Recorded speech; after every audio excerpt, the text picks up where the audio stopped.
Alright, sit rep. It's about 9:45 p.m. I'm just going to release this video on its own, and then I shot a bunch of other video today, so we'll piece it together later. I am on the edge of cell phone coverage. Just had a border patrol guy follow me all the way from where I turned off the freeway. There's a border patrol checkpoint about 10 miles up the freeway that I would come through every time coming home, and then all the locals are like, "Oh, take this other road." It just bypasses it, and there's always one border patrol that'll follow me all the way in, and then you'll stop. "What are you doing?" It's like, "I live here. Go away." And then I'm on a rental vehicle now with Oklahoma plates or something like that. So then he really had to see what was going on. Well, I got tired of him following me, so I stopped here on the side of the road because this is about where the end of the cell phone coverage is. So I'd always stop here anyway, kind of by the DOT for anybody who knows the area. And I figured, okay, I'll check in real quick and let everybody know what's going on.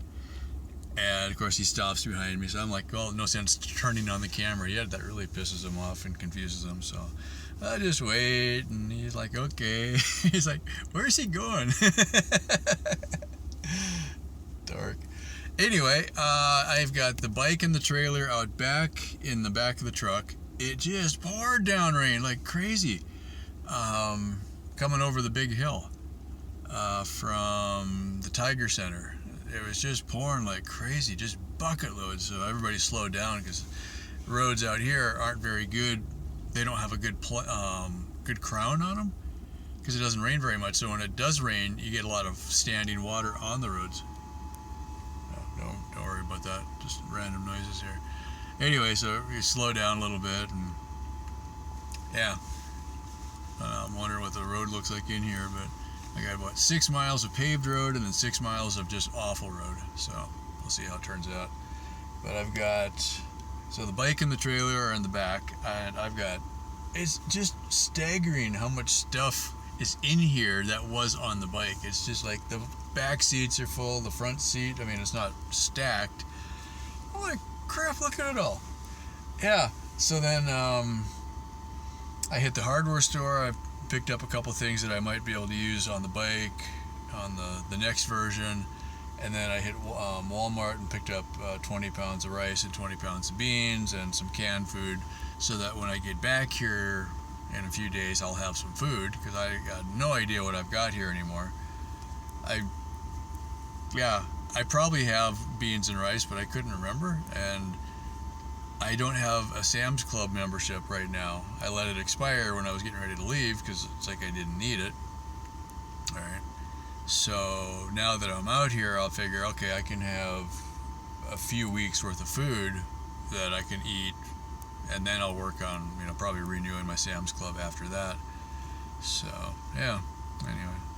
Oh, for anybody that doesn't understand that, when I sold my truck, the nearest real grocery store is Van Horn. I think it's 50 miles one way. Yeah, it's 50 miles one way. So there's a dollar store and a grocery store in Van Horn, about 50 miles one way.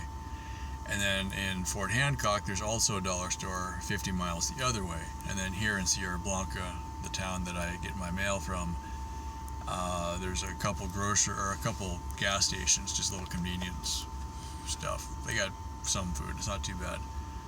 And so without the truck, I needed a way to get food easily, and so I had a Sam's Club membership, and I realized that there was a lot of the food that I needed I could get shipped for free because I had the Plus membership, or whatever they called it, the super one.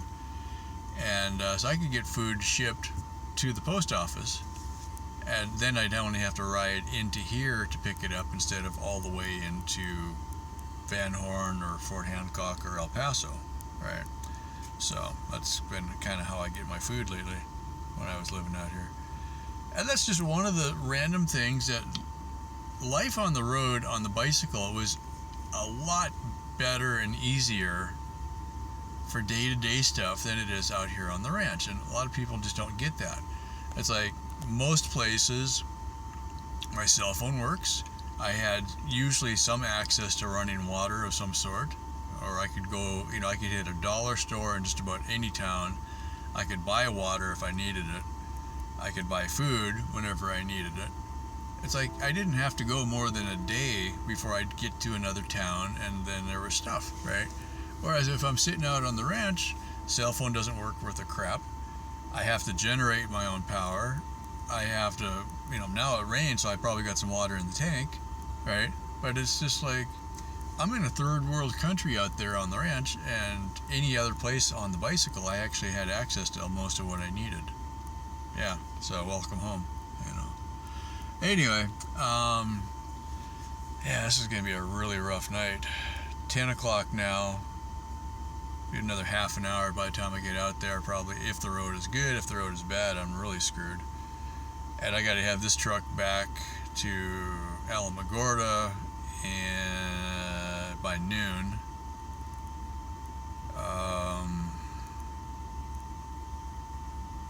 So it's 2 hours to El Paso and at least another hour to Alamogordo. So I got to look it up to make sure how many miles I got, so I know what time I have to get up to hit the road to get it there. And I got to unload everything that's in here, and then look at, my original plan was to take one of the solar panels and hang it off of the back of the bike so that I could have power coming home. All right. Or I have to charge the batteries and then ride it 3 days on 1 day's worth of batteries, so that's not going to work. And then we got storms coming in, and I'm like, I have not ridden in storms the whole trip, and all of a sudden now the week I'm getting home is just, yeah. Just, yeah, But at least by getting the truck, I've got all of the stuff. I'll get it all home, and I can get rid of the excess weight. That's really, this otherwise just doesn't make any sense at all. But by doing it this way, one, I get to get groceries that I don't have to worry about now. Two, all of the extra batteries and tools and stuff I don't need on the bike, I can just get rid of at home. And okay, the downside is, yeah, I have to take the truck back to where I got it from, but I already proved that I could ride 120 miles in a day. Now I don't feel very good right now, but so I should be able to easily do 60 or 80 mile days. So that's like 2.5 days to get the bike home again, so it's not that bad. And I'm kind of looking forward to that in a way, because I want to test a new configuration of the bike, and that gives me a really good chance to do it in the wild, not just going up and down the road, but actually see how far I can ride in a day. And if I can hook up that one panel, that gives me a really good data point.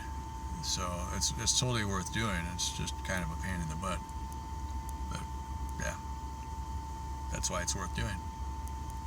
Alright, anyway, so I'm home now, or I will be shortly, and then I'll be, this is mind job.